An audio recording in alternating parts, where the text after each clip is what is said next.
네, 앞서 모두에도 잠깐 설명드렸듯이 어제 정부가 신성장 4.0 전략 로드맵을 발표했습니다. 이 용어가 좀 길어서 그런데 성장 전략이죠. 그러면 이 관련된 섹터들을 살펴봐야 되는데 애널리스트 모셔봤습니다. 신한금융투자 리서치센터 조선방산기계 커버하고 있는 이동헌 애널리스트입니다. 어서 오세요. 안녕하세요. 네. 자, 어제 시장에서는 튀르키예 또 우크라이나 재건 관련해서 건설기계 관련주들이 들썩였습니다. 뭐 전체적으로 보면은 이제 다시 가동을 시킨다라는 건데 국내도 마찬가지고 뭐 해외도 그렇고 오늘 아침에도 나온 속보가 젤렌스키 바이든 대통령이 지금 그 우크라이나 깜짝 방문했잖아요. 젤렌스키 대통령이 바이든에게서 연내 종전 결의, 장거리 무기 협의 중 뭐 이렇게 기사가 또 나왔는데 자, 관련해서 요 섹터 건설기계 쪽 먼저 들여다볼까요? 네, 일단 코로나 상황을 지나면서 공급망 차질 이슈가 많이 부각됐었는데요. 건설 장비 특히 심했습니다. 그간의 수요 대비해서 공급이 안 됐던 부분들이 수주 잔고로 쌓여 있는 상황에서 지금 재건 수요까지 이어지는 분위기이기 때문에 이런 부분은 굉장히 건설 장비에 긍정적이고요. 최근 주가에도 많이 반영되고 있습니다. 다만 중국에 대한 기대감도 있는데 요거는 실질적인 수혜는 조금 크진 않을 것 같고요. 공급망이 조금씩 풀려가면서 업체 간의 경쟁도 약간 생길 수 있기 때문에 상반기는 괜찮을 것 같고 하반기는 가봐야 알 것 같다. 이 정도 분위기입니다. 네. 자, 이 중동 쪽의 붐을 또 한번 키워드로 보였던 내용이 네옴시티 아니겠습니까? 요즘은 좀 심드렁하던데 이 기대감 계속 가져가도 될까요? 네, 작년 하반기에 이 프로젝트의 시작을 알리면서 여러 가지 이벤트들이 이제 얘기가 됐고 이런 기대감은 계속 있습니다. 실제로 작년 하반기 건설사들이나 전력기기 업체들 입찰에 많이 참여를 했고요. 올해 이제 입찰에 대한 결과들이 나오게 되고 실질 투자가 지속이 됩니다. 다만 이게 이제 굉장히 긴 프로젝트고 많은 투자가 되지만 건설 장비만 놓고 생각했을 때는 전 세계 판매량 대비해서 사우디 시장 규모가 1, 2%도 안 되기 때문에 이 한 건을 가지고 건설 장비 모두를 설명하는 것은 쉽지는 않습니다. 네. 조금 너무 이제 약간 설레발 큰 꿈을 가졌었군요. 하지만 근데 있긴 있다. 재료 자체는. 네. 미국의 이제 인플레이션 감축 법안 IRA라고 하는 법안 때문에 뭐 완성차 업체들의 일종의 한 번 그 이슈가 있었는데 또 인쇼어링이라고 하는 미국 내에서 생산한 제조업을 그런 주장을 하면서 국내의 인프라 자체도 조금 타격이 될 수 있다. 우리 기업들 뭐 이런 우려들 때인데요. 요건 어떻게 보시나요? 네, 많은 산업들이 이제 미국이 인쇼어링, 미국의 공장을 지어라 이런 압박을 넣으면서 이제 헤게모니가 옮겨가고 있고요. 다만 건설 장비는 약간 얘기가 다른 게 미국에서 미국 업체들, 캐터필러나 텔렉스 같은 업체들도 이 공급망은 해외에 있기 때문에 미국 내에서 100% 조달되는 게 아닙니다. 그래서 미국의 이 방향은 계속 지속되겠지만 단기에 국내 건설 장비 업체들이 타격을 받을 건 아니라 보고요. 이 미국은 올해 시장을 굉장히 좋게 보고 있고 내년, 내후년까지 계속 지속될 것 같은데 리쇼어링도 그렇고 인프라 법안들 그리고 신재생 투자 뭐 이런 부분들이 다 복합적으로 북미 시장을 되게 좋게 만들어줄 것으로 보입니다. 네, 미국 내 생산 기지를 짓는데 그 생산 기지를 짓는 시설이나 기술들은 해외에서 조금 더 들여와야 된다. 좀 약간 뉘앙스가 그러네요. 자, 건설기기에 대한 투자 전략 그리고 또 그중에 최선호주 하나 또 뽑아주신다면요.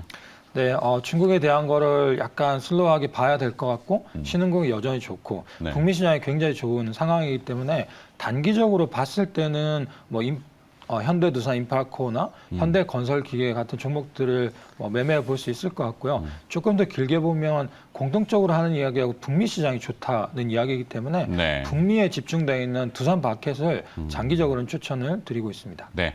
현대 두산 인프라코어와 두산 밥개 이렇게 선정해 주셨고 자 이번엔 방산 쪽으로 좀 넘어가 볼까요? 북한이 또 동해상으로 여러 발을 쐈죠. 예. 방산주들은 어떻게 또 시각을 들여다보고 있는지요? 네, 예전 같으면 이게 굉장히 큰 이슈고 그렇죠. 지금의 보수 정권 집권기에 대북 상황들이 방산주 주가에 과거에 영향을 많이 미쳤는데 작년 전쟁 이후로는 대북 상황보다는 방산주 업체들이 수출주로 전환이 되면서 이 대북 이슈에 대한 주가 반영이 민감도가 좀 떨어졌습니다. 실질적으로 북한 상황 때문에 국내 예산 증액되는 것들이 장기에 걸쳐 있고 방산업체들 영향이 단기에 이제 크게 반영이 되는 게 아니기 때문에 뭐 올해 연간으로도 계속 대북 갈등이 지속이 되긴 하겠지만 이게 방산업체 입장에서는 아주 큰 모멘텀은 아니라고 보고 있습니다.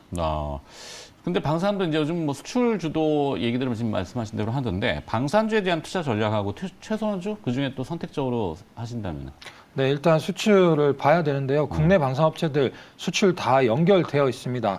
한국항공우주 말레이시아 상반기 수주가 나올 것 같고요. 네. LIG 넥슨은 뭐 해외에서 이제 굉장히 큰 수주가 올해 진행되지 않을까 하는 기대감도 있고 하나에어로스페이스도 뭐 지금 얘기 나오는 루마니아나 캐나다 비롯해서 다양한 지역에 걸쳐 있기 때문에 이 3사 정도 계속 좋게 보고 있고 올해 이걸 기대해 볼 수 있다고 생각이 됩니다. 좋습니다. 자, 방산 넘어갔으니까 이제 조선으로 가봐야 되는데 신조선가, 그러니까 이른바 배값이죠. 배값이 오르고 있다. 그러면은 국내 조선사들은 흑자 전환이 올해는 좀 가능할 것인가? 네, 이 주제. 네, 이제 물량이 증가하기 때문에 이 부분 이제 올해 충분하다고 보고 있습니다. 대략 코로나 이후에 20년 4분기부터 늘어난 물량들이 이제 매출 인식이 되기 시작하는데 올해 내후년 성장폭이 굉장히 큽니다. 이 고정비를 상쇄하는 효과가 있기 때문에 올해 흑자 전환은 확실시 되고 있고요. 마진율은 아마 내년 가면 굉장히 좋아질 걸로 생각이 됩니다. 근데 해외 선사들의 발주가 요즘 보면 이제 아직도 명확치는 않지만 경기가 어떻게 될지에 대한 판단이 좀 모호하잖아요. 그러다 보니까 발주가 적극적이진 않고 그러면 우리 입장에서는 수주인데 올해의 수주는 조금 줄어들지 않을까? 배값은 올라가지만 그러니까 P는 올라가는데 Q가 줄지 않을까? 이런 우려도 있는데. 네, 수주가 피크를 지난 거는 맞습니다. 작년 대비 올해는 약간 수주가 줄어드는 분위기는 맞는데 그 수주가 어느 정도 줄어드나 했을 때 국내에서 잘하는 선종인 LNG 운반선 같은 경우에는 카타르, 모잠비크 대형 발주가 올해 남아 있고요. 컨테이너는 경기가 꺾였다고 하지만 컨테이너 선사들이 너무 많은 돈을 벌었기 때문에 그 나오는 후속 발주들이 올해 계속 지속이 되고 있습니다. 한국 업체는 이렇게 잘 되는 선종 몇 개만 잘하면 되는 거기 때문에 이 전체 경기 영향을 좀 덜 받고 있고요. 아까 타이틀에서 나온 것처럼 곡간이 가득 채워져 있기 때문에 여기에 따른 자신감이 성과를 내리지 않고도 이 질 좋은 수주로 연결이 되고 있기 때문에 한국 업체는 나쁘지 않다 보고 있습니다. 네. 곡간이 좀 넉넉하다. 네. 그게 처음에 타이틀이었죠. 자, 한화가 요즘 행보가 좀 독특합니다. 방산, 우주에 이어서 이제는 해양. 그러니까 결국에는 이제 땅, 하늘, 그리고 이제 바다까지. 대우조선 해양 인수에 이어서 HSD 엔진 인수까지 추진하는데 이 시너지는 어떻게 파악이 될까요? 네, 대우조선해양 HSD 엔진은 선박과 엔진이 결합된 거기 때문에 이 시너지가 굉장히 클 것으로 보입니다. 환경 규제에 대응하기 위해서 앞으로 암모니아나 수소, 뭐 다양한 친환경 선박들을 만들어내야 되는데 그걸 원료로 쓰는? 네, 그렇죠. 그래서 그런 선박들을 만들 때 엔진이랑 선박을 같이 연구 개발할 수 있는 바탕을 만들었기 때문에 아직 대우조선해양이 인수가 끝난 상황도 아니지만 앞으로 그림이 굉장히 창창하다 이렇게 볼 수 있습니다. 네. 자, 또 정리해서 조선하고 조선 기자재 업종에 대한 투자 전략, 그리고 그 중에 또 꼽아주시는 탑픽 기업 뭐가 있을까요? 뭐 지금 올해는 종목이 되게 혼잡한 상황입니다. 작년에는 현대중공업, 현대미포조선 이렇게 추천을 드리고 말씀드렸는데 네. 지금은 올해는 단기적으로 대우조선해양이나 삼성중공업 주가 많이 올랐고요. 뭐 조금 길게 보면 현대미포조선이 좀 빠졌는데 연말까지는 현대미포조선을 보는 것도 괜찮은 방법이고 저희는 이제 탑픽으로는 한국조선해양 꼽고 있습니다. 네.